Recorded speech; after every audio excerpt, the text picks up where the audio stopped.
Sa sinugdanan pa lang sa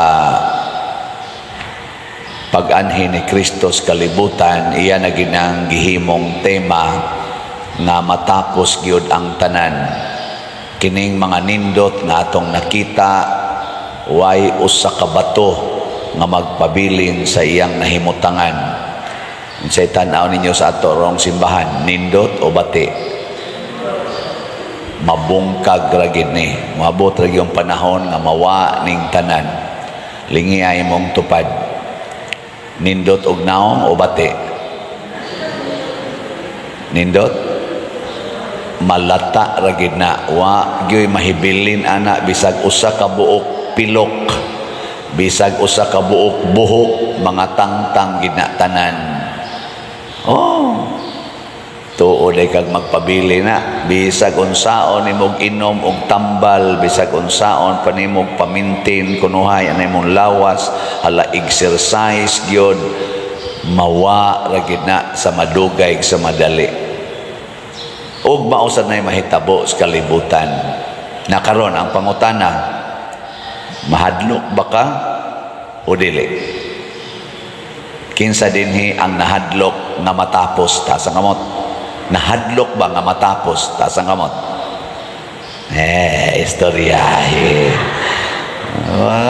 Kinsa dinhi ang gusto nga masakit og cancer stage 4 ta sa kamot? Wa malagi ni isa. Unya mga ingon ana ta ka mga bakakon sa tinud-anay, di ka mo isa sa imong kamot kay nahadlok. Og kining kahadlok maoni ang dakong babag nga dili ta ka maong moatubang sa kamatuoran, mo nang purting daghanang bakakon karon. Dilingi ay mong tupad ina bakakon sa ka, ina ba ina bakakon ka, nawa sad mulingi mo na nga si Kristo naingon siya dire matapos gining tanan. Inig-abot na sa mga sinyalis or mga signs na hapit na matapos sa maaning gubat, gutom, kamatay, linog, away, pagkabahin-bahin, mga sanay nga na ka na mga signs nga makahadlok na mga signs. Moabot na gini sila matud pang Kristo, ayaw mo kahadlok. Ayaw mo karatol, relax lang.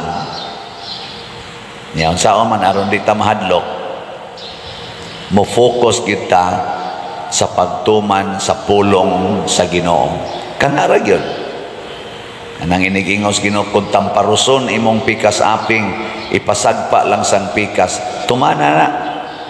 Di ba inig-abot ka gubot, mag-away na ning atong katawhan, moabot yung panahon dunay mo tamparos nimo, moingon dayon ka, okay ra, nangandam na ko ani.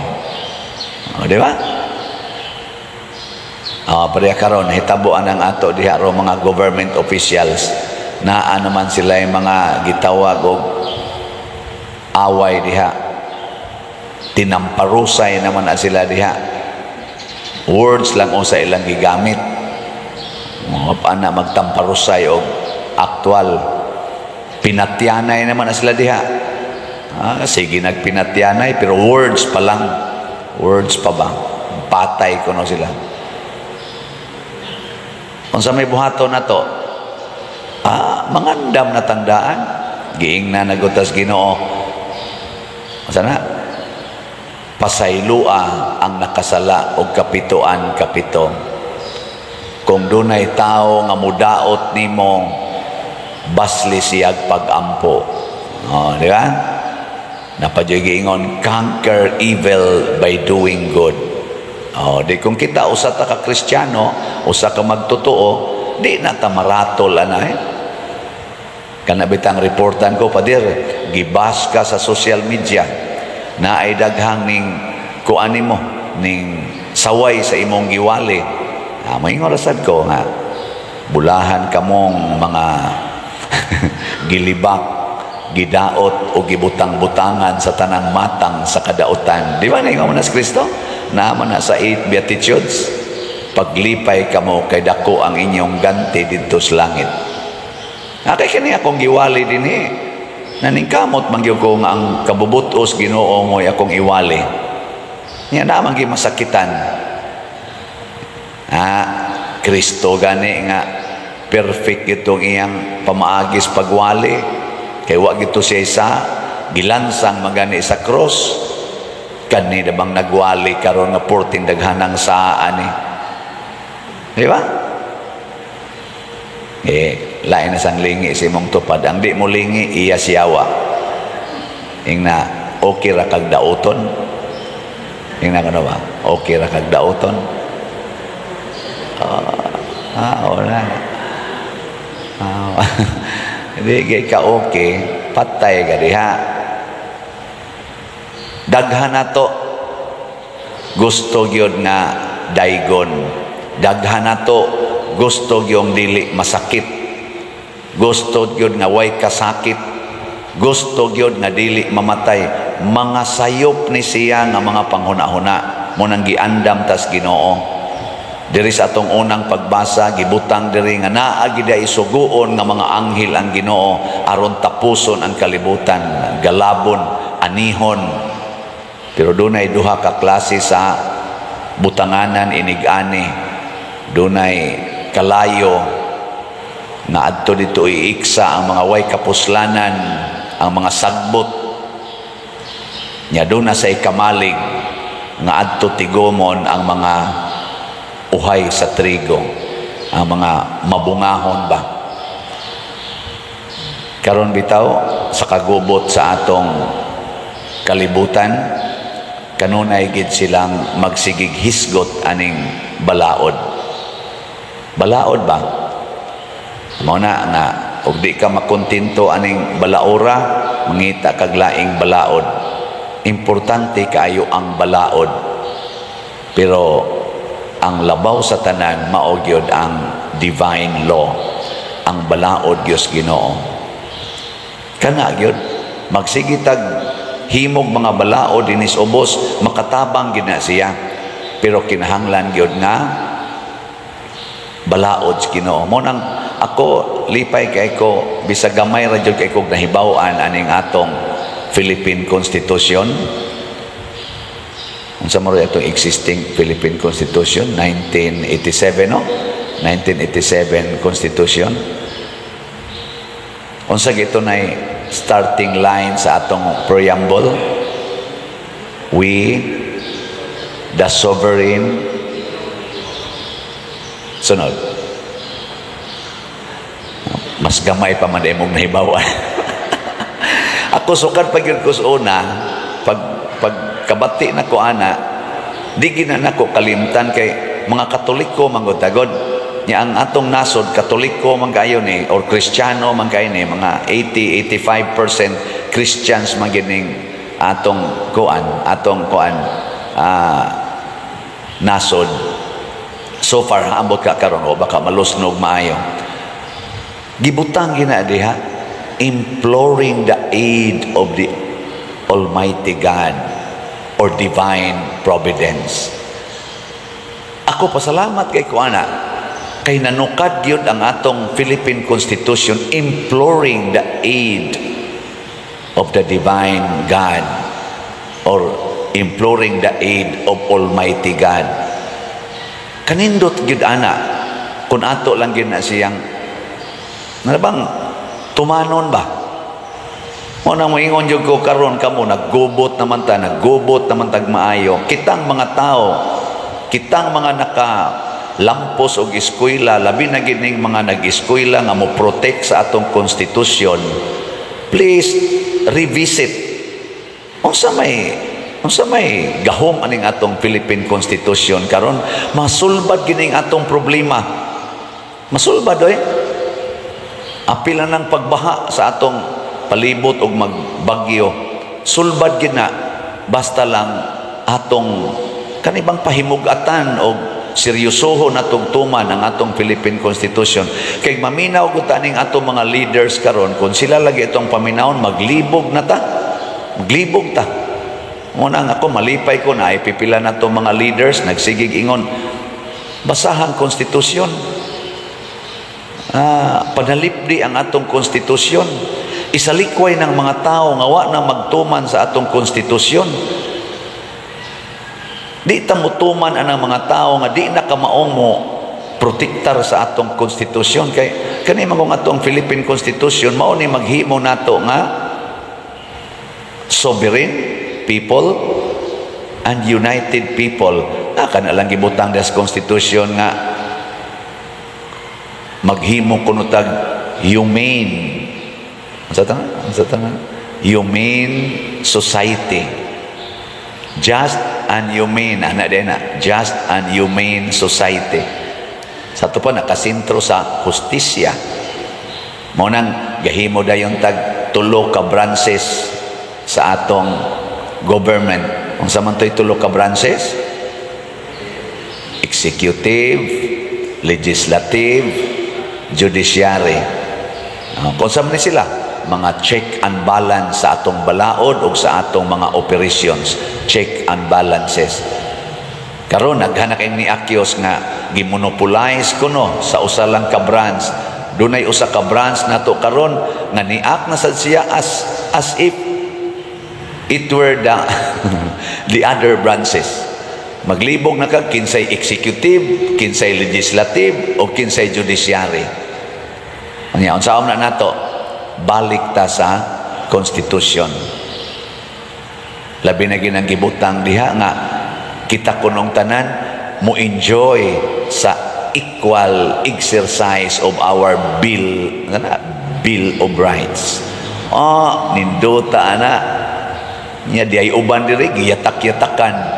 Di uban diri gihagkan-hagkan. Naay ato mga gipang pili, gipang sweldohan nga maogi mo protektar sa atong konstitusyon. Yanuhon lag insulto, yanuhon lag oppress ang usa ka tawo nga wa nila mauyon in obedience to the order of the persons they like to obey. Hay namang equal exercise of Bill of Rights dia, protection of our Bill of Rights. Balik tas konstitusyon. So konstitusyon sa atong pagtuo mao ang Bible. Mao ni ang pulong sa Ginoo, ang ebanghelyo. Matud pagani ni San Pablo, naa gani mo usab anang ebanghelyo bisag kami pay mo usab, bisang pag-anghel pay mo usab. I-curse ng tawhana. Muna, doon na sa ganin, musab sa itong konstitusyon. Murag wa na'y klaro, let us curse that person. Ano man? Imploring the aid of divine providence.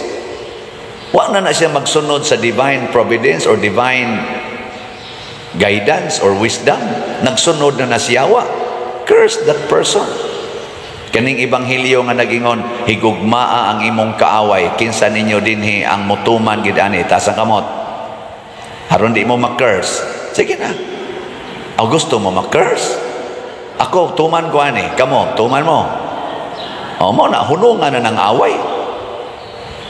Unya kinahanglan sa atong konstitusyon nga imploring the aid of divine almighty. Hunongon tanan ning away, magsabot-sabot ta.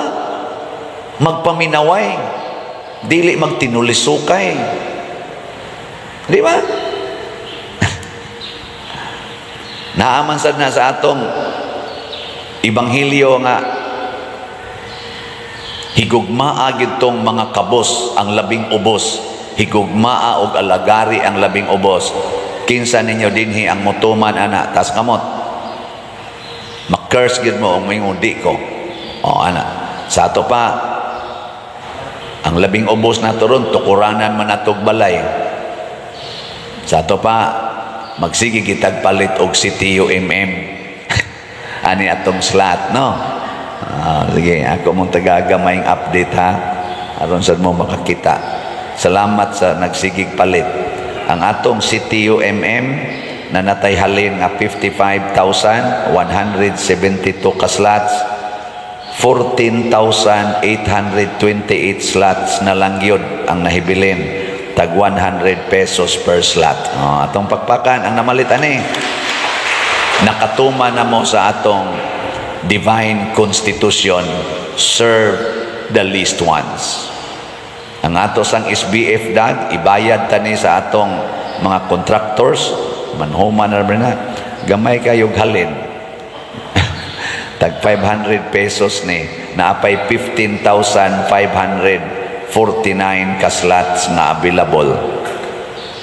Ako lang yung pagahisgutan, kay 40 na tong tigom sa kwarta, kanang inyong kwarta, kaning atong kwarta, sige tagtigom para sa atong kaugalingon, pagpanindot sa atong balay, pagpanindot sa sakyanan, pagpanindot ang atong higdaanan, kanang mga gadgets nato, sige gitag panindot, siging tanaw anang bank account nga dagko na kaig na pundo kadiha, siging kwenta anang imong assets nga nindot na kayo kay bilyon-bilyon na, for what?